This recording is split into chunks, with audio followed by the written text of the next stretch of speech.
여러분 사춘기 시절을 다 겪으셨나요? 혹시 지금이 사춘기이신 분도 계실 것 같기도 한데, 사춘기. 여러분 그때 참 민감하고 예민한 시기일 겁니다. 저도 사춘기 시절을 겪었습니다. 이제 꼬마 아이에서 이제 점점 어른으로 바뀌어가는 과정에서 그 이상한 이도 아닌 저도 아닌 그런 경험을 하는 거죠. 그때 처음으로 바뀌는 것은 속옷이죠. 속옷이 굉장히 남자다운 그런 예전에 막 이렇게 막 멋있는 막 막 그런 거 그려진 거였는데 이번엔 딱 남자다운 뭐 팬티 그런 거 가지게 되었습니다. 근데 빨래를 넣을 때 우리 어머니께서 이상하게 제가 그 남자다운 팬티를 갖게 된 이후로부터 이상하게 제 팬티를 창가 쪽에 제일 잘 보이는 자리에다 항상 싹 넣으시는 거예요. 저희 집이 그 당시 2층이었거든요. 거기다가 이렇게 딱 팬티를 딱 넣으시는 거예요. 저는 제가 빨래를 되게 열심히 널었어요. 왜냐, 제가 안 하면은 제 팬티가 골로 가거든요. 그래서 열심히 해가지고 다시 안으로 숨기고 수건을 밖에다 넣는데 자꾸 그러면 꺼내가지고 어머니는 밖에 잘 보인다가 제 팬티를 쫙 넣으시는 겁니다. 전 이해할 수가 없었죠. 왜 저렇게 하시는가.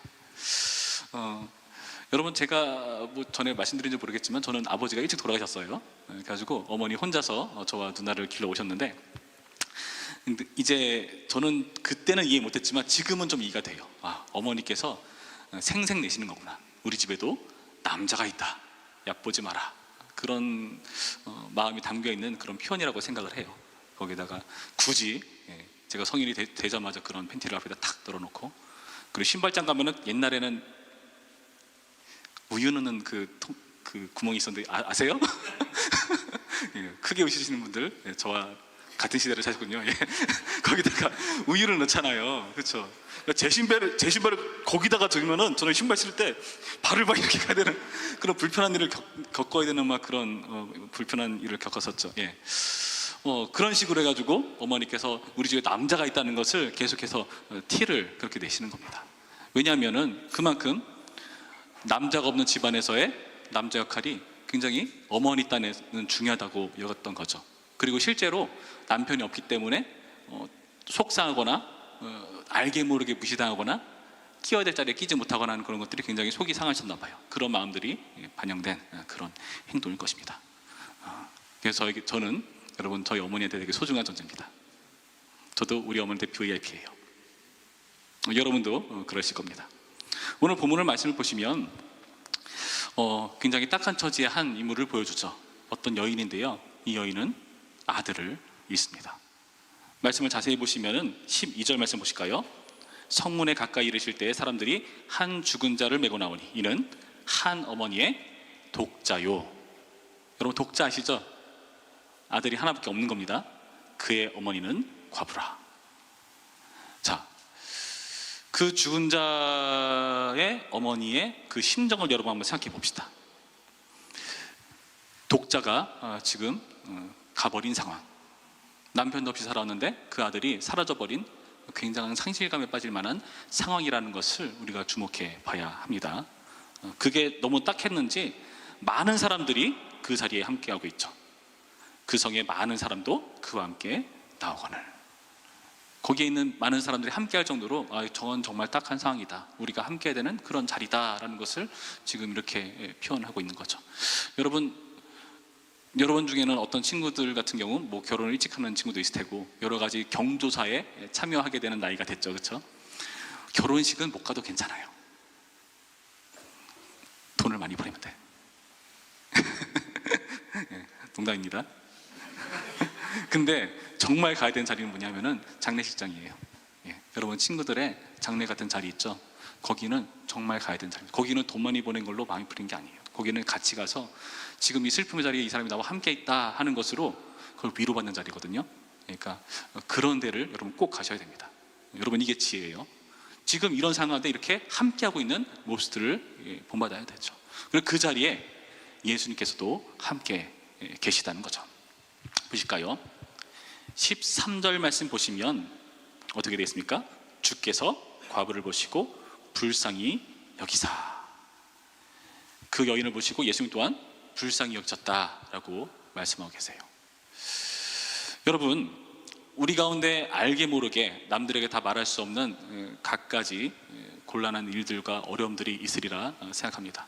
저도 신방하면서 깜짝 놀라는 것은 겉보기에는 되게 밝아 보이고 굉장히 나이스해 보였는데 얘기해 보면은 상당히 힘든 부분도 있고 어려워하는 부분도 있고 마음간에 상처가 있는 사람도 있겠다 하는 생각을 가져보거든요. 여러분 신방택 씨 많이 이용해 주세요. 그래서 그렇게 어려운 상황들, 그렇게 불쌍하게 이른 그런 상황인데 여러분들도 이런 위로가 있을 때 하나님의 이런 위로가 있기를 간절히 바라요. 하나님께서 우리를 불쌍히 여기십니다. 여러분께 가지고 있는 그 어떠한 남들에게 말하기에 좀 껄끄럽고 민망하고 그런 상황들 다 하나님 다 아시잖아요. 그분께 숨길 게 뭐가 있겠습니까? 다 아시는 분한테 가서 그냥 있으면 되는 거죠. 그분의 긍휼을 입는 우리이기를 바라요. 근데 예수님께서 지금 이 자리에서 이렇게 그를 불쌍히 여기시는데 이상한 행동을 하고 계세요. 뭐라고 말씀하시죠? 울지 말라 하시고, 우는 자리에서 울지 말라라고 하고 있죠. 그 당시 장례 풍습상, 뭐 우리나라도 옛날에 그랬어요. 곡하는 게 그 풍습의 그 절차 중에 있었죠. 아이고 아이고 막 그렇게 하잖아요. 그것처럼 그 당시에도 이런 곡하는 문화가 있었죠. 근데 그런 울음을 그치라 말씀하시죠. 물론 우는 걸로 바뀌는 건 없을 겁니다. 뭐 죽은 자가 다시 살아난다거나 우는 걸로 뭔가 마음에 위로가 있다던가. 근데 그 울음을 중지시키시는 이상한 예수님. 또 이상한 행동을 하세요. 14절 가까이 가서 그 관에 손을 대시니 맨 자들이 서는지라. 뭔 말이냐면은 장례를 중간에 중지시키는 겁니다. 중지시키고 계세요. 장례를 중지시키고 울지 말라 말씀하시는 그 예수님의 모습을 여러분 한번 주목해 보시죠. 여러분 지금 예수님께서 이렇게 지금 울음을 그치게 하시고 장례를 멈추게 하신 그 이유를 여러분 잘 생각해 보셔야 돼요. 우리 가운데 긍휼을 느끼시고 우리 가운데 찾아오시고 함께 하시는 예수님이지만은 우리 예수님은 단순히 슬픔의 자리에서 우리의 인생을 끝내시는 분이 아니다 라는 거죠. 예수님께서 그 상을 반전시키기 위해서, 그래서 지금 이 상황 가운데서 울음을 그치라 하시고 장례를 중지시키시는 것입니다. 어떤 일을 끝내시고 이제 어떤 일을 시작하시는가. 14절 말씀 뒷부분으로 되어 있죠. 예수께서 이르시되 청년아 내가 내게 말하노니 일어나라 하시매 죽었던 자가 일어나 앉고 말도 하거늘 예수께서 그를 어머니에게 주시니. 어머니에게 주셨다라고 표현합니다. 어머니는 아들을 잃었는데 다시금 그 아들을 어머니에게 돌려주는 예수님의 모습. 생명과 회복을 시작하시는 예수님. 울음과 장례를 끝내버리시고 이 생명과 회복을 시작하시는 그 예수님의 그 반전의 모습을 여러분 돌아보셔야 돼요. 예수님께서 이렇게 생명을 주시고 슬픔을 끝내시는 분이시라는 거죠. 여러분 이렇게 놀라운 사건이 일어났으니까 사람들이 어떻게 할까요? 사람들이 난리가 났죠. 이렇게 합니다. 16절 말씀 보실까요? 모든 사람이 두려워하며 하나님께 영광을 돌려 이르되 큰 선지자가 우리 가운데 일어나셨다 하고 또 하나님께서 자기 백성을 돌보셨다 하더라. 하나님께 영광을 돌리는 모습을 보여주고 있어요. 그리고 뭐라 말하죠? 큰 선지자가 우리 가운데 일어나셨다. 여러분 이 당시 유대인들은 예수님을 어떻게 인식하고 있죠? 큰 선지자 정도로 여기고 있습니다.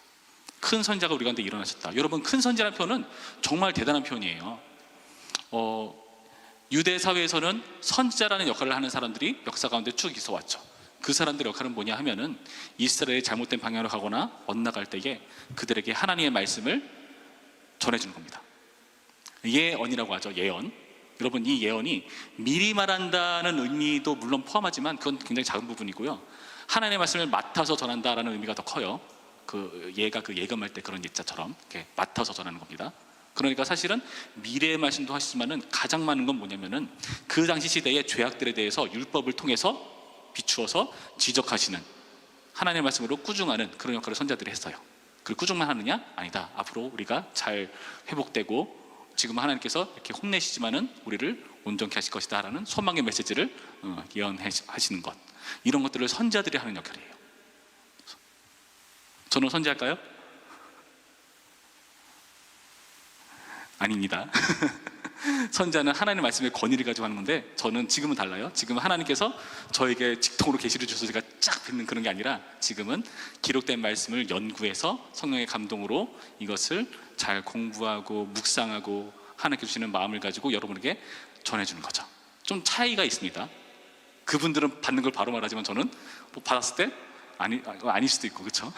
기록된 성경을 근거로 말하는 거기 때문에 저는 좀 훨씬 더 안전하죠. 자, 그래서 이렇게 선제로서 지금 예수님을 높게 평가하고 있는 모습, 지금으로 따지면 무슨 말일까요? 와, 저분 정말 대단하다. 저분 정말 우리 민족에서 큰일 할 사람이다. 선제 정도의 사람이다 라고 추켜 세우는 모습이죠. 그것도 큰 선지자. 큰 선지자란 뭘까요? 지금 말씀 보시면은 하나님께서 우리를 돌보셨다, 하나님께서 우리를 이렇게 놀라운 큰 일을 하셨다 하면서 영광 돌리는 모습, 그리고 큰 선지자라고 예수님을 추켜 세우는 모습인데, 여러분 이 성경도 자세히 보시면은 지금 이 예수님께서 행하신 이 일을 옛날에 어떤 선지자, 엘리사라는 선지자가 구약시대에 있었어요. 그 사람들도 어떤 과부의 아들을 살리는 일을 했었어요. 그것이 연상이 되게끔 막 성경을 기록하고 있어요. 그리고 그분을 큰 선지자라고 말씀하고 계시죠.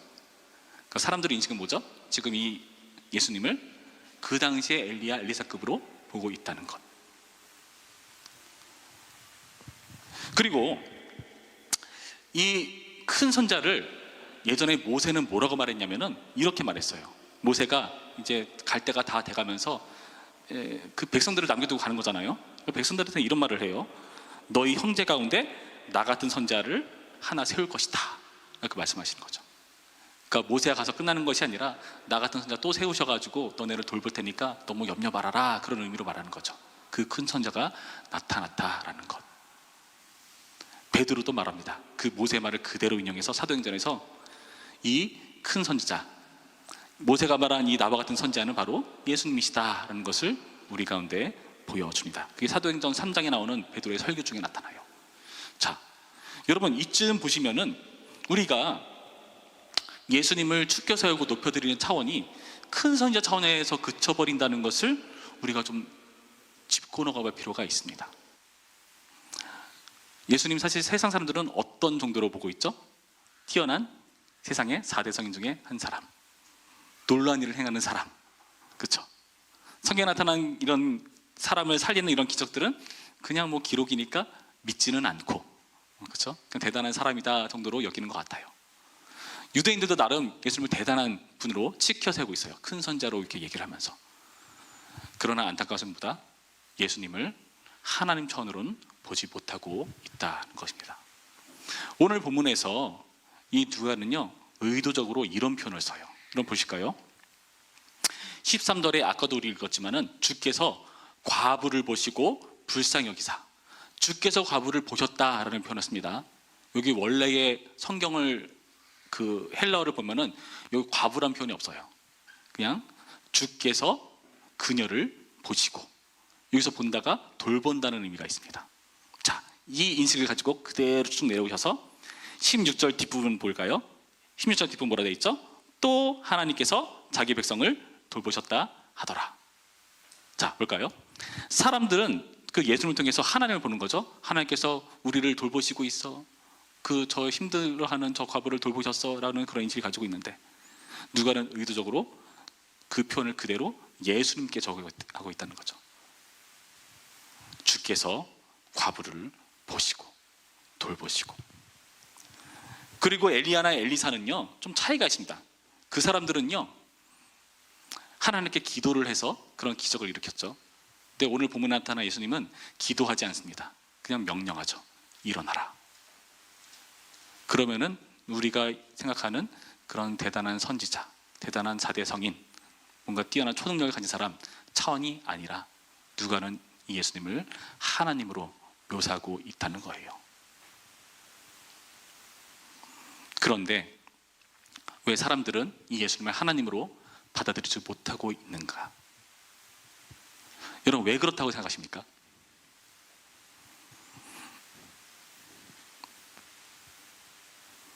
너희 형제 가운데서 나 같은 선지자 하나를 세울 것이니.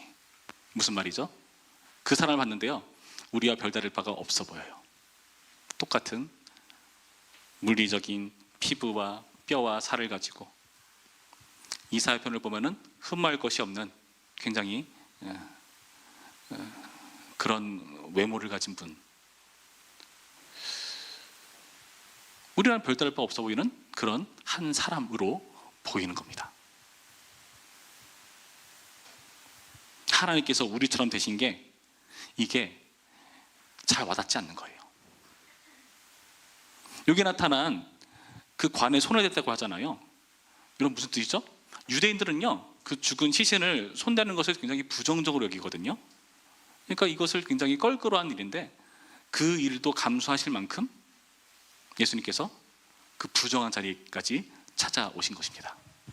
여러분, 이것을 어떻게 표현하는 게 가장 좋을까요? 여러분, 음식물 쓰레기 버려보셨나요? 그런 거 집에서 안 하십니까? 음식물 쓰레기?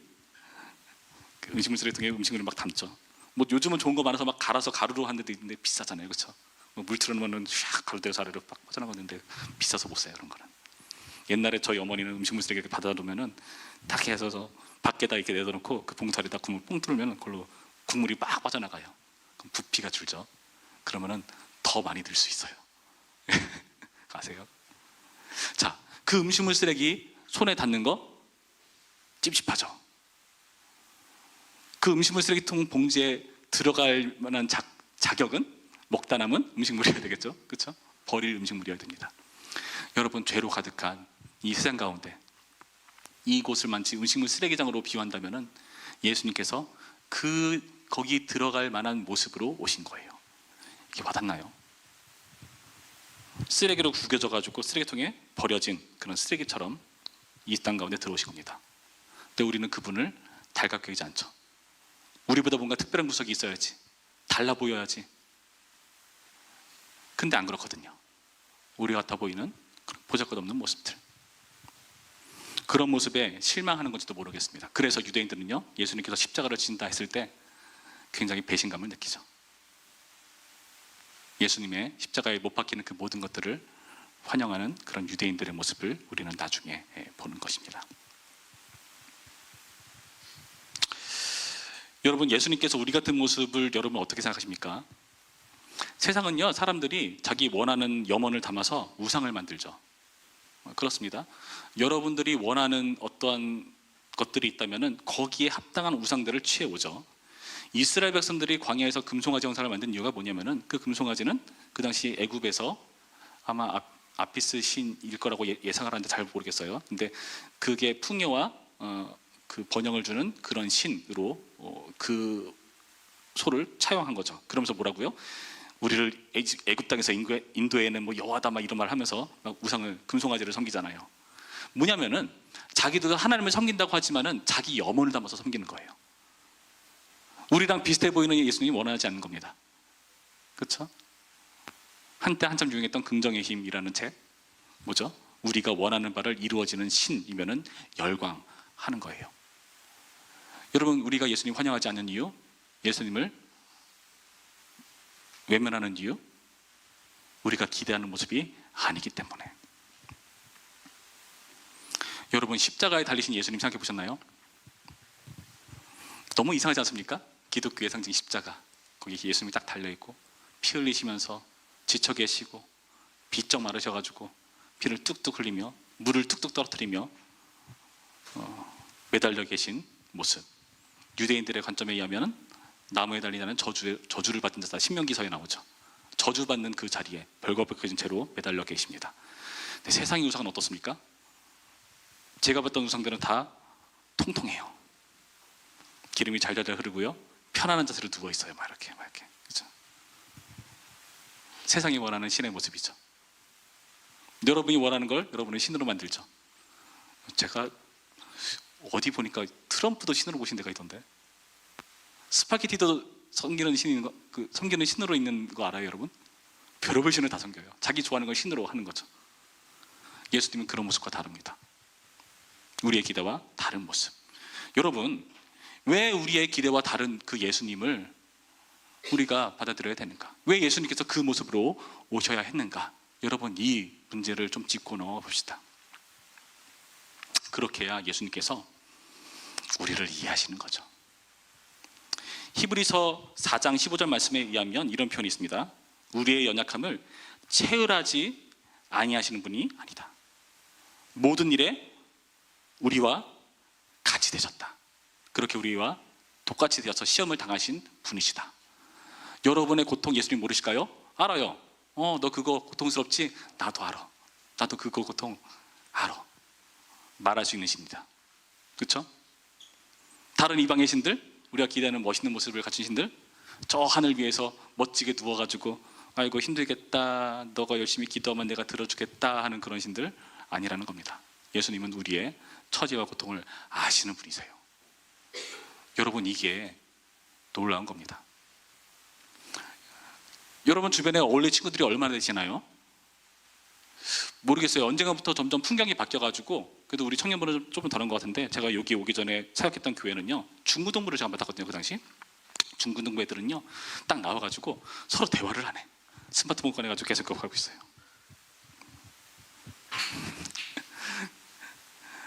서로 소통을 안 해요.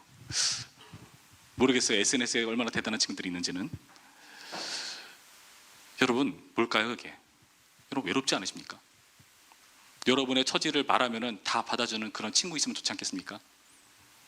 여러분, 친구라고 하는 것도 사실 딱 따지고 보면은 뭐 말하면은 야 뭐 그런 거 가지고 그래 하면서 자기 힘든 거 막 얘기하잖아요. 그러다가 어쩌다 보면 고생 배틀하죠. 내가 더 고생스러운 게 없는 게 한이 된다 막 그런 이상한 고생 배틀 하는데, 예수님께서는 우리가 고생한 거 다 받아주세요. 너 이거 힘들지? 나 그거 알아. 너 그거 참 어려웠을 거 알아. 내가 그 기분 나도 당해봤어. 사실 고생 배틀의 끝판왕은 예수님이실 텐데 왜 끝판왕이신가? 어떤 상황이든지 우리의 심정과 마음을 다 헤아리기 위해서이지 않을까 생각합니다. 그래서 형별 중에서도 가장 힘들기로 소문난 그 십자가형을 당하신 거겠죠. 여러분, 예수님께서 그렇게 우리를 아시고 이해하시는 분이십니다. 여러분, 그분께 나오신 거예요. 잘 나오신 겁니다. 여러분의 기도, 한숨 예수님 모르지 않으십니다. 그분 다 아세요. 그리고 거기에 대한 고민들과 그런 문제들도 예수님 다 알고 계십니다. 여러분은 이런 예수님을 우리는 모시는 거예요. 이게 얼마나 복된 것인지 모릅니다. 김강현이라고 하는 어떤 신학생이 있었어요. 이 신학생이 한참 세월호 사건 때문에 굉장히 마음이 힘들었나 봐요. 그때 하나님께 되게 실망했대요. 나름 신학생이니까 열정 있는 그런 청년이었겠죠. 하나님, 이게 뭡니까? 왜 쟤네들이 저렇게 물에 빠져서 죽어가는 동안 아무것도 안 하십니까? 하나님, 일을 하셔야죠.